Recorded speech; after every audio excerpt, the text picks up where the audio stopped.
Hello my dear friend, आप सब कैसे हैं। आई होप आप सब लोग ठीक होंगे एंड आप सबकी स्टडीज़ भी अच्छी चल रही होंगी।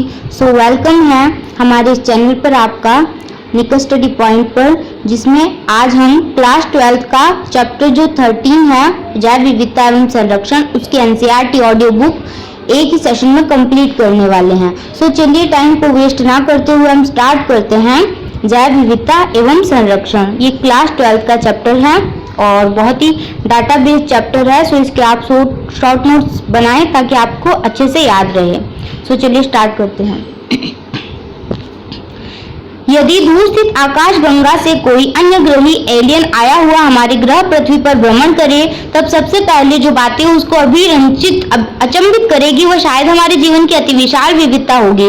हम मानव के लिए भी ग्रह पर उपस्थित जीवित विभिन्न जातियां जिनके साथ हम रहते हैं हमें आश्चर्यचकित किए बिना नहीं छोड़ती।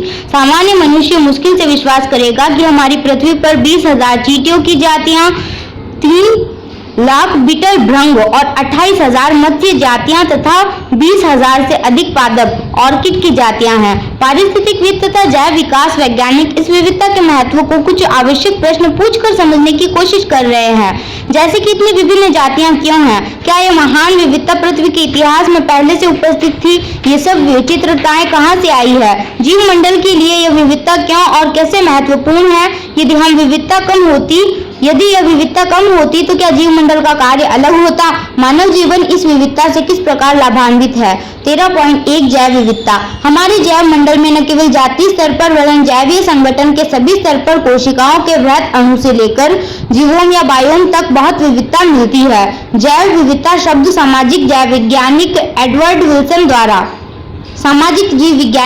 विल्सन द्वारा जैविक संगठन के प्रत्येक स्तर पर उपस्थित विविधता को दर्शाने के लिए प्रचलित है। इनमें से अति महत्वपूर्ण निम्न है। आनुवांशिक विविधता। एक जाति आनुवांशिक स्तर पर अपने वितरण क्षेत्र में बहुत विविधता दर्शा सकती है। हिमालय की विभिन्न श्रेणियों में उगने वाला औषधीय पादप राउल्फिया वोमिटोरिया की आनुवांशिक विविधता उसके द्वारा उत्पादित सक्रिय रसायन रेसरपिन की क्षमता तथा सांद्रता से संबंधित हो सकती है। भारत में 50,000 से अधिक आनुवांशिक रूप से भिन्न धान की तथा 1000 से अधिक आम की जातियां हैं। जातीय स्पीशीज विविधता। यह भिन्नता जाति स्तर पर है। उदाहरणार्थ पश्चिमी घाट की उभयचर जातियों की विविधता पूर्वी घाट से अधिक है। पारिस्थितिकीय इकोलॉजिकल विविधता।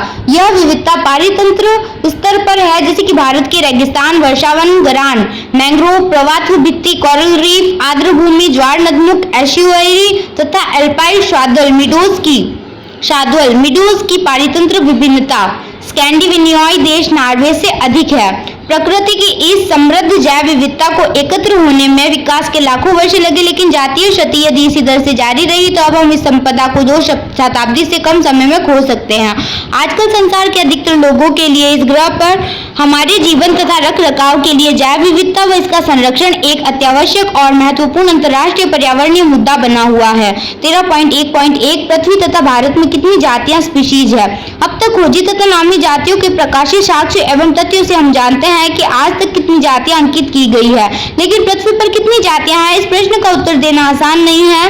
IUCN international union for conservation of nature and natural resources 2004 के अनुसार अब तक दर्शाई गई जंतुओं की कुल संख्या 1.5 मिलियन से कुछ अधिक है, लेकिन हमें यह ज्ञात नहीं है कि अभी और कितनी जातियों की खोज तथा व्याख्या शेष है।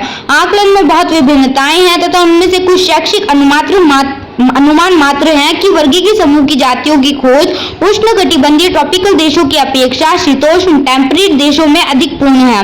यह सोचकर कि प्रबल रूप में उष्णकटिबंधीय की बहुत सी जातियों की खोज शेष है, वैज्ञानिक ने गहन रूप से अध्ययन किए गए कीटों के समूह की उष्णकटिबंधीय व शीतोष्ण जातियों की सांख्यिकीय तुलना कर उनके परिणामों के अनुपात को जंतुओं में अनुमानित कर पृथ्वी की कुल जातियों का आकलन किया।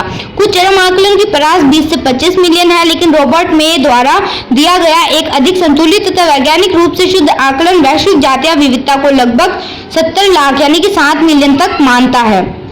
आइए पृथ्वी की जैव विविधता के कुछ रोचक पहलुओं को वर्तमान में उपलब्ध जातियों सूचियों के आधार पर देखें। सभी आकलित जातियों में से 70% से अधिक जंतु हैं, जबकि शैवाल, कवक, ब्रायोफाइट, आवृतबीजी तथा अनावृतबीजी जैसे पादपों को मिलाकर 22% से अधिक नहीं है। जंतुओं में कीट सबसे अधिक समृद्ध जातीय वर्ग समूह है, जो संपूर्ण जातियों के 70% से अधिक है। इसका अर्थ यह है कि इस ग्रह में प्रत्येक 10 जंतुओं में 7 कीट हैं। पुनः कीटों की इस अत्यधिक विविधता को हम कैसे समझाएं? संसार में कवक जातियों की कुल संख्या मछली, उभयचर, एम्फीबिया, सरीसृप, रेप्टाइल, स्तनधारी मैमल से अधिक है। चित्र 13.a में कुछ मुख्य वर्गक टैक्सा की जातियों की जैव विविधता को चित्र से दर्शाया गया है। नीट एग्जाम में इस डायग्राम से बार-बार क्वेश्चन पूछे गए हैं, तो डायग्राम का ध्यान रखें।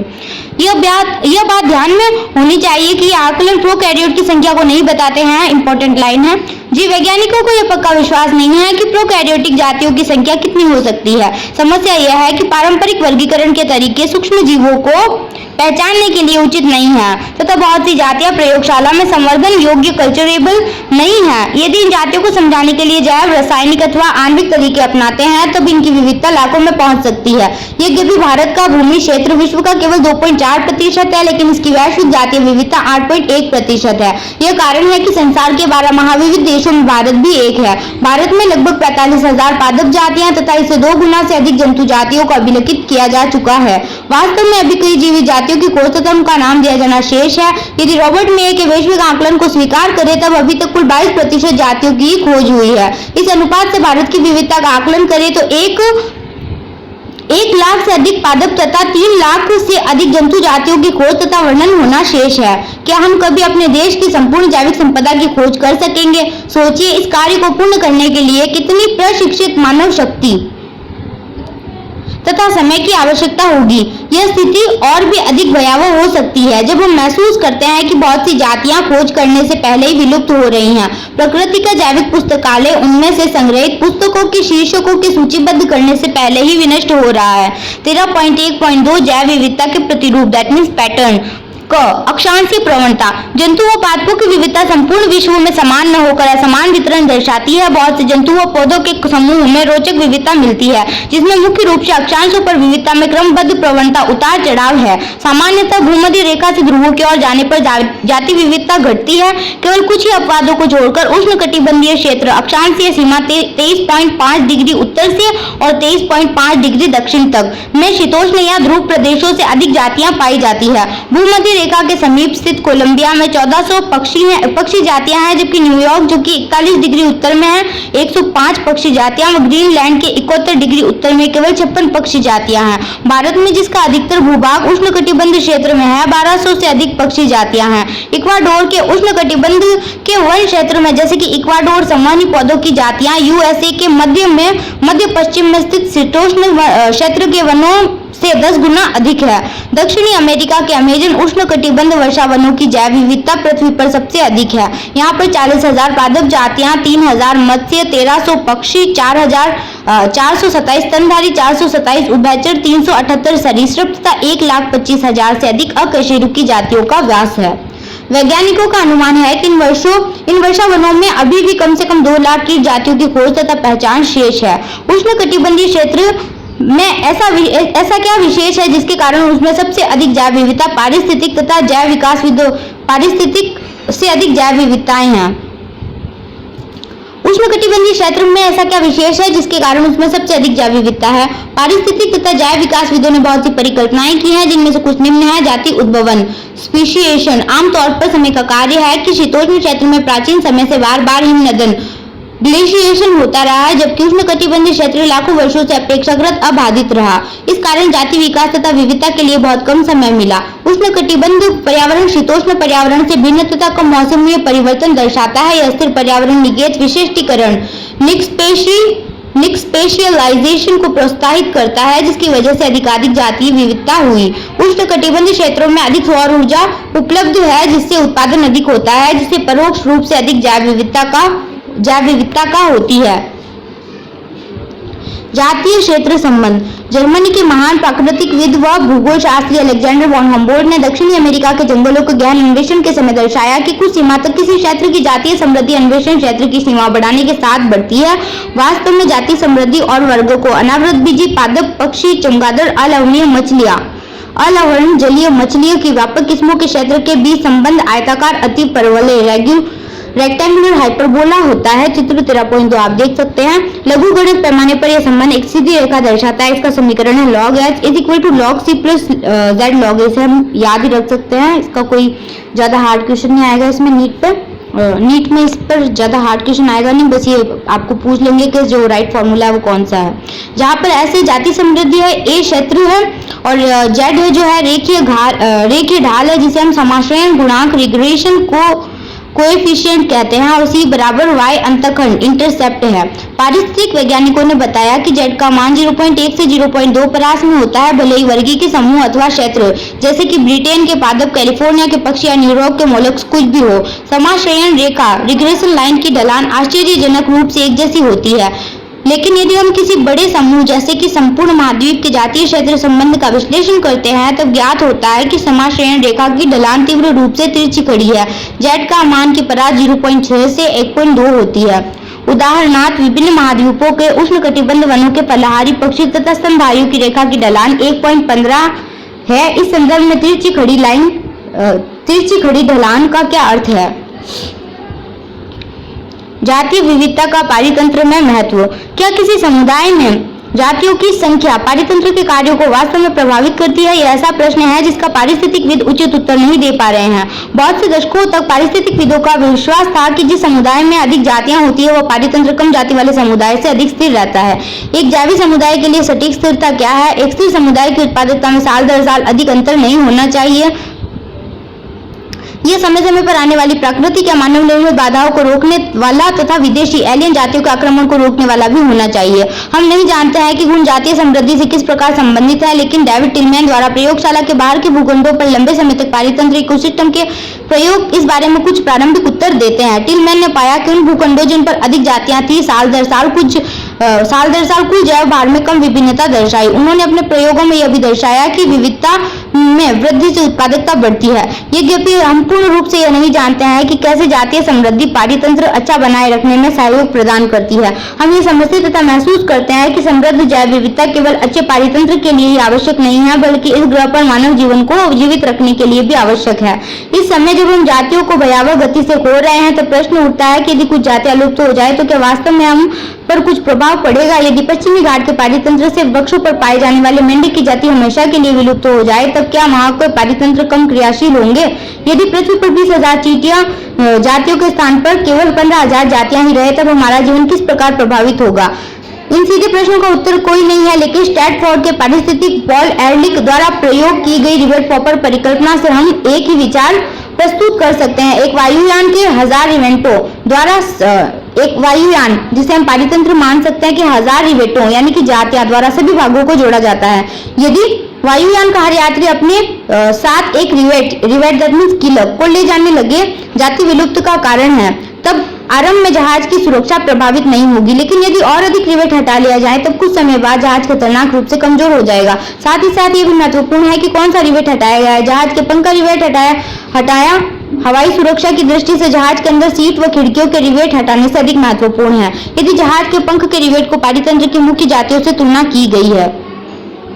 13.1.4 जैव विविधता की क्षति। जबकि यह संदेहपूर्ण है कि क्या जाति उद्भवन द्वारा कुछ नई जातियां पृथ्वी की जातियों में सम्मिलित है, लेकिन इसमें कोई संदेह नहीं है कि उनकी निरंतर हानि होगी। हमारे ग्रह पर जैव संपदा भंडार में तेजी से हानि हो रही है। इसके लिए मानव क्रियाकलाप मुख्य कारण है। मानव द्वारा प्रशांत उष्णकटिबंधीय द्वीपों पर आवासीय बस्तियां स्थापित करने से वहां के मूल पक्षियों की 2000 से अधिक प्रजातियां विलुप्त हो गई है। IUCN की लाल सूची 2004 के साक्ष्यों के अनुसार पिछले 500 वर्षों में 784 जातियां, 338 कशेरुकी, 359 अकशेरुकी तथा 87 पादप लुप्त हो गए हैं। नई विलुप्त जातियों में मॉरिशस की डोडो, अफ्रीका की क्वेगो, ऑस्ट्रेलिया की थाइलोसिन, रूस की स्टेलर समुद्री गाय एवं बाली जावा तथा कैस्पियन की स्टेलर की समुद्री गाय एंड ये अलग है कि बाली जावा और कैस्पियन ये बाकी 3 उपजातियां इनमें शामिल है। पिछले 20 वर्षों में 27 जातियां विलुप्त हो गई हैं। आंकड़ों का सावधानी पूर्वक विश्लेषण दर्शाता है कि जातियां वर्गों के विलोपन यादृच्छिक नहीं है, जैसे कि उभयचर समूह अधिक विलुप्त हुए हैं। इन भयानक कथा के संदर्भ में एक तथ्य यह भी है कि विश्व की 15,500 से भी अधिक जातियां विलुप्त के कगार पर है। इस समय 12% पक्षी, 23% स्तनधारी, 32% उभयचर तथा 31% आवृतबीजी की जातियां विलुप्ति की कगार पर है। जीवाश्म अभिलेखों के माध्यम से पृथ्वी पर जीवन के इतिहास के अध्ययन से हमने जाना कि जातियों की बड़े पैमाने पर जैसी हानि हम आजकल देख रहे हैं, वैसे ही मानव के आगमन में पहली भी हुई है।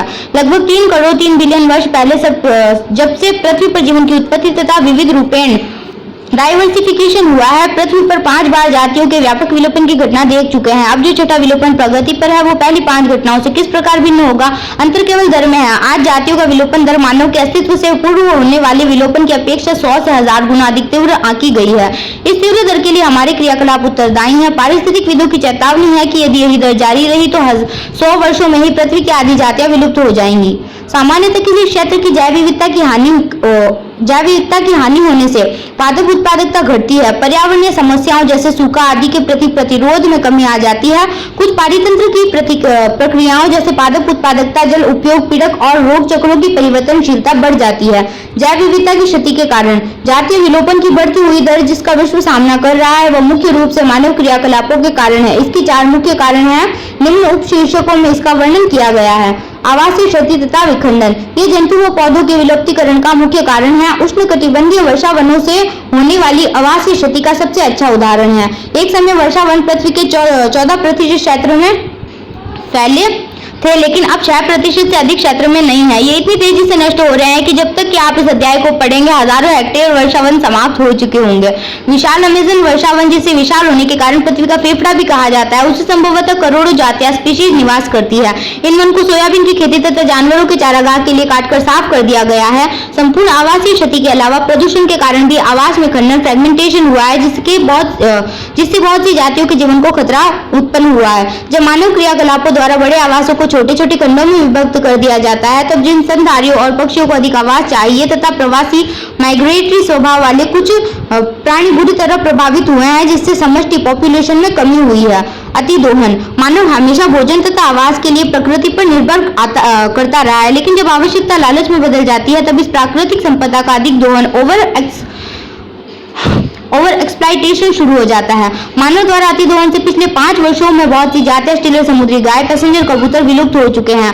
आज बहुत सारी समुद्री मछली आदि की जनसंख्या शिकार के कारण कम होती जा रही है, जिसके कारण व्यावसायिक महत्व की जातियां खतरे में हैं।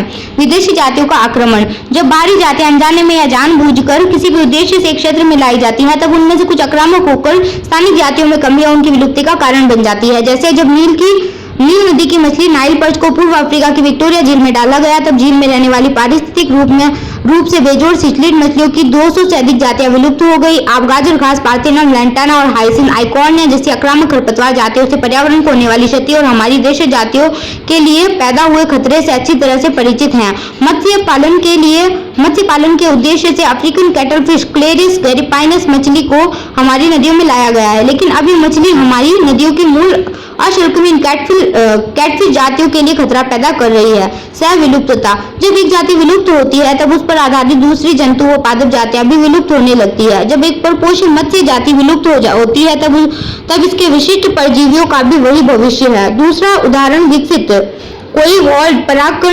परागणकारी पॉलिनेटरी सहोकारिता म्यूचुअलिज्म का है, जहां एक पादप के विलोपन से दूसरे कीट का विलोपन भी निश्चित रूप से होता है। जैव विविधता संरक्षण, थोड़ा हम ऊपर चले गए, 1 सेकंड।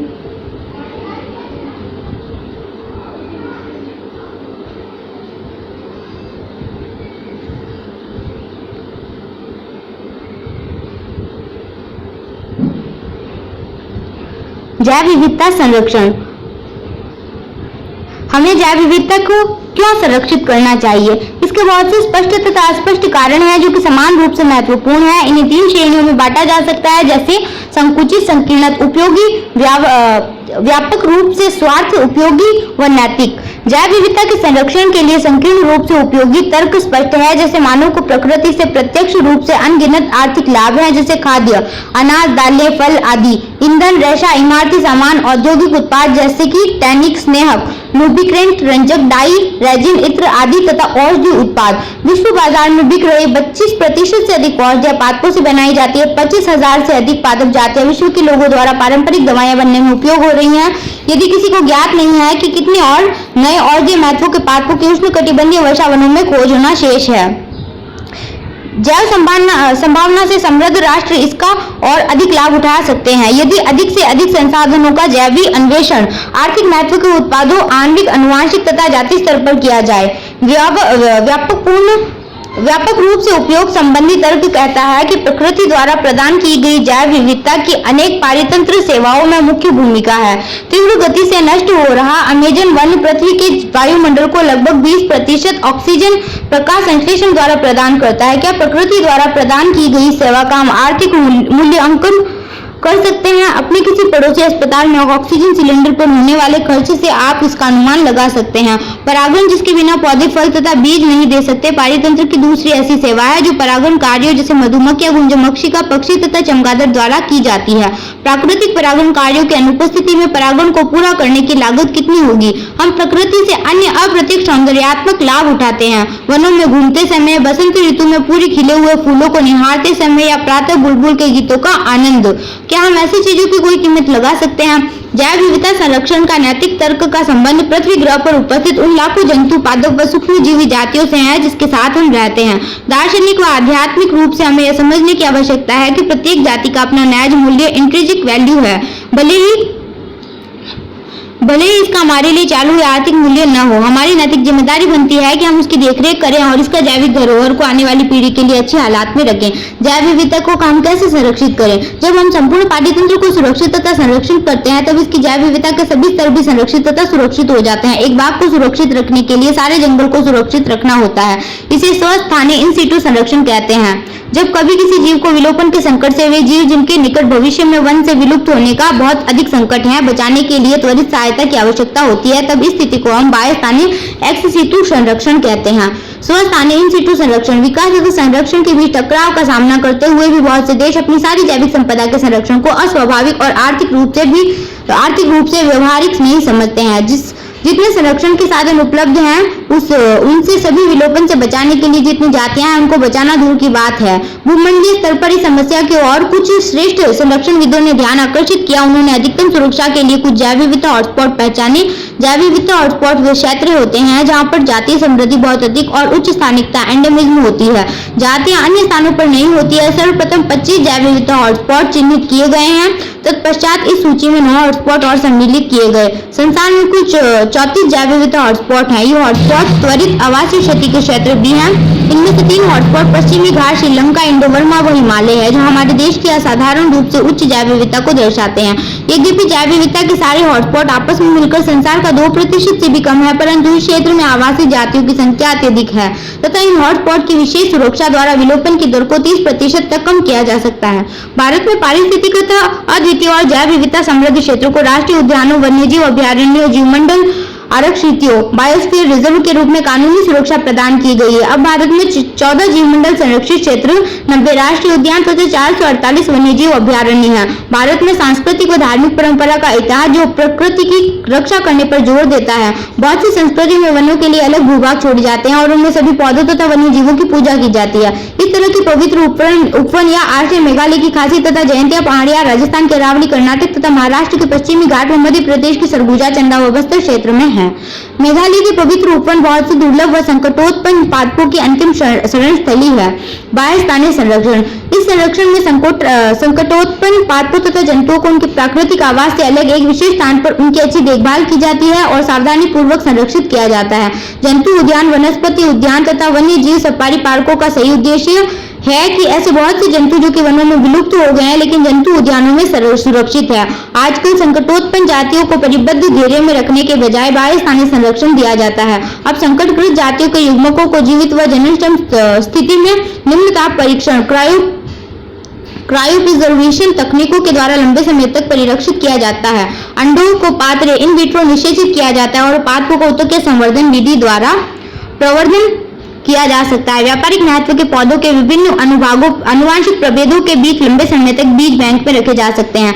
जैव विविधता के लिए कोई राजनीतिक परिसीमा नहीं है। इसका संरक्षण सभी राष्ट्रों का सामूहिक उत्तरदायित्व है। वर्ष 1992 में रियो डी जेनेरियो में हुई जैव विविधता पर ऐतिहासिक सम्मेलन पृथ्वी में सभी राष्ट्रों का आह्वान किया गया है कि वे जैव विविधता संरक्षण के लिए उचित उपाय करें और उनसे मिलने वाले लाभों का इस प्रकार उपयोग करें कि वे लाभ दीर्घ काल तक मिलते रहें। इसी क्रम में सन 2002 में दक्षिण अफ्रीका के जोहान्सबर्ग में सतत विकास पर विश्व शिखर सम्मेलन हुआ, जिसमें विश्व के 190 देशों ने शपथ ली कि वह सन 2010 तक जैव विविधता की जारी क्षति दर में वैश्विक, प्रादेशिक व स्थानीय स्तर पर महत्वपूर्ण कमी लाएंगे। सो chapter is complete. Summary read कर लेते हैं एक बार हम।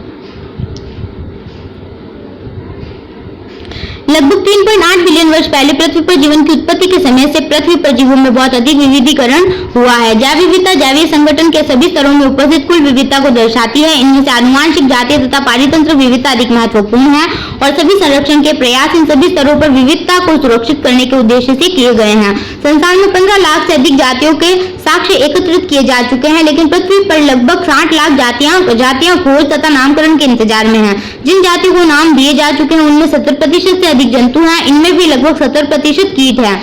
इसमें कवकों की संख्या सभी कशेरुक प्राणियों की तुलना में अधिक है। भारत लगभग 45,000 पादप जातियां तथा इससे 2 गुनी जंतु जातियों के साथ विश्व के 12 महाविविधता वाले देशों में से एक है। पृथ्वी पर जातीय विविधता समान रूप से वितरित नहीं है, बल्कि एक रोचक प्रतिरूप दर्शाती है। यह साधारणतया उष्णकटिबंधीय क्षेत्र में सबसे अधिक तथा ध्रुवों की तरफ घटती जाती है। उष्णकटिबंधीय क्षेत्र में जातीय समृद्धि की महत्वपूर्ण कारण इस प्रकार है कि उष्णकटिबंधीय क्षेत्रों में विकास के लिए समय अधिक मिला, इन्हें पर्यावरण संबंधी स्थिरता मिली तथा इस क्षेत्र को अधिक सौर ऊर्जा प्राप्त हुई, जिससे अधिक उत्पादकता होती है। जातीय समृद्धि किसी प्रदेश के क्षेत्र पर आधारित होती है। जातीय क्षेत्र संबंध सामान्यतः एक आयताकार हाइपरबोला रेक्टेंगल हाइपरबोला कार्य है। ऐसा माना जाता है कि उच्च विविधता वाले समुदाय कम परिवर्तनशील, अधिक उत्पादक तथा जैविक आक्रमण के प्रति अधिक प्रतिरोधी होते हैं। पृथ्वी का जीवाश्म इतिहास प्राचीन समय के व्यापक विलोपन को दर्शाता है, लेकिन वर्तमान विलोपन की दर प्राचीन दर से 100 से 1000 गुना अधिक है, जो कि मुख्य रूप से मानव क्रियाकलापों की देन है। वर्तमान समय में लगभग 700 जातियां विलुप्त हो चुकी है और 15,500 से अधिक, जिसमें 650 से अधिक भारत में से है, जातियां वर्तमान समय में विलोपन के संकट का सामना कर रही है। आजकल अधिक विलोपन दर के कारण आवासीय क्षति, खंडन, अतिदोहन, जैविक आक्रमण तथा सह विलोपन। पृथ्वी की समृद्ध जैव विविधता मानव जीवन के लिए प्राणाधार है। जैव विविधता को संरक्षित करने के मुख्य कारण संकीर्ण रूप से उपयोग, व्यापक रूप से उपयोग तथा नैतिक है। पारितंत्र हमें प्रत्यक्ष लाभ जैसे भोजन, रेशा, ईंधन, लकड़ी होता है वैसे लकड़ी और जो के अलावा बहुत से अप्रत्यक्ष लाभ भी प्राप्त होते हैं, जैसे कि परागण, पीड़क नियंत्रण, जलवायु तथा बाढ़ नियंत्रण है।